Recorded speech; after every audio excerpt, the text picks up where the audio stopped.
Hey, what's going on, everybody? Lorian here, back with another Lord's Mobile video, and I'm going to talk about war gear and jewels today. It's not going to take very long because it's not very complicated. People just make it a little complicated, But this is one of the questions I get asked often: is what gear do I buy? And the problem with that question is there's so many answers, actually, rather, so many questions that I have to ask back, right? How much do you want to spend? Do you want to spend anything? Are you looking to, be a trap? Are you looking to be a rally trap? Are you just looking for balance? There's all these questions, right? Because all that affects, what kind of gear you should build. So if you're looking for just best stats, I mean, obviously, it's hands down, you just get the champion gear, right? It's going to cost you thousands upon thousands upon thousands of dollars, but you have the best gear. Very simple and, not very exciting. Okay. Then we have the, aggressive pay to play, but not willing to, spend thousands on champion gear. Okay. That is going to be, there's only, and we'll talk about it in smaller, I guess I'll break it down a little bit when it comes to slots too. So in Broja Cups, for example, okay, are this is an item that if you're going to build three of them, you're going to be spending a good amount of money. I mean, you're going to be spending, hundreds to get these two legendary grade. So the way that I'll say it, if you're just a kind of casual, you'll spend a little here or there, you'll dabble a little, then I probably wouldn't even recommend, building any of this gear, like at all. If you're just going to be pretty, just minorly pay to play, then there's a better way to spend your money, and that's in jewels. Okay? Because the stats that the actual gear gives is okay, but it's not very high compared to the stats you get for jewels. Okay? Jewels are king. Bang for your buck. So, for example, if we click on, well, actually, let's do it this way. Let's go to event gear. Okay. Skull Crusher. Now, this is one of the few exceptions that this item is, going to be better than the jewels, because if you put 3 attack jewels inside of an item, that's 20% to, each troop type for attack, and Skull Crusher gives 20%. So if you're looking at legs, for example, here, right, you're looking at 12% army attack, 5% ranged, 15% defense. So let's just say that this gear had no stats and you just put jewels in them. You'd have 20% range, 20% infantry, 20% cavalry attack. The jewels by themselves at legendary grade are better than the actual piece of gear. Okay. So if you're not looking to spend a lot and you're going to just spend a little, then just build the free to play stuff, free to play gear, and get your jewels to legendary grade.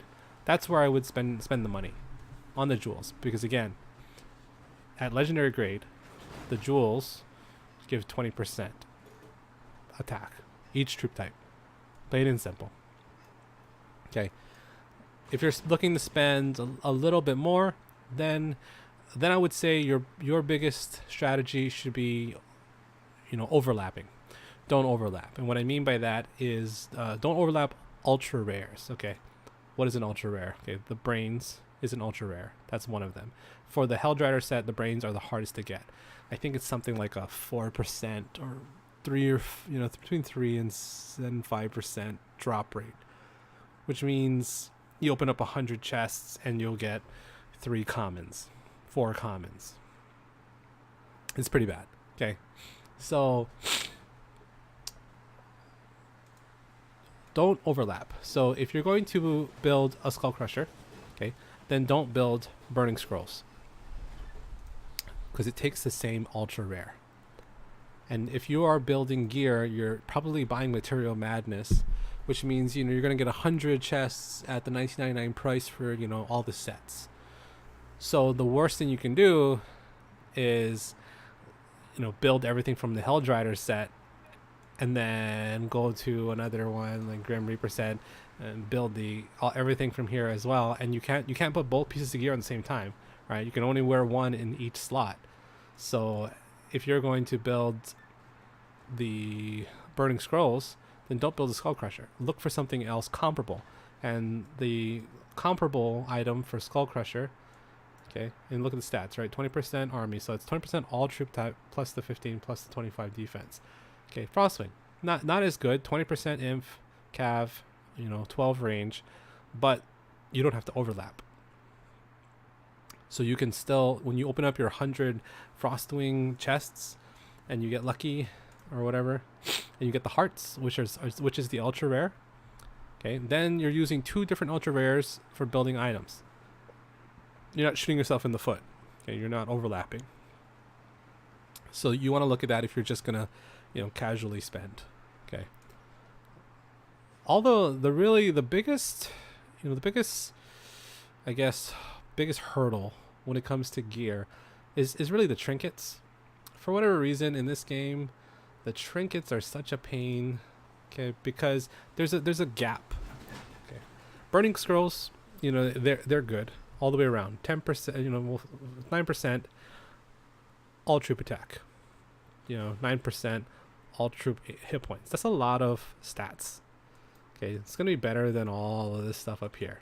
Now, in terms of specialized one troop stuff, it's not better, right? 9% is lower than 16%, obviously. Okay, so this is stronger for infantry if you're going to strictly be infantry. Okay, but again, looking at Terror Vials, okay, is there an item in this event set that you need? Again, we're trying to avoid overlapping. Okay, so there is items inside of there. Okay. It's not that one. Terror Vials. That's the Terror Throne set. Okay. Right. Here's the vials. Okay. If you build these, then you're taking away from this one. Okay. And this Terror Shield, it's very high infantry. Okay. So you're looking at, this is like the infantry set. Basically, it has high infantry on everything. And IGG does this on purpose to, make you spend, right? So that's why you want to kind of stick with one or more like two troop types. If you're one, it's easily for you to get countered, and that's not going to be that great. 2, at least you have the chance of rock paper scissors when it comes to formations.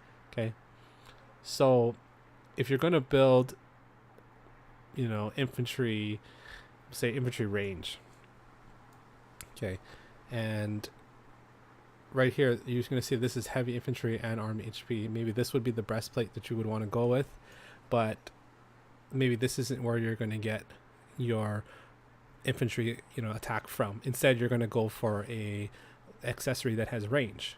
Okay, because then this is securing your infantry slot, which means you can find something else comparable for this.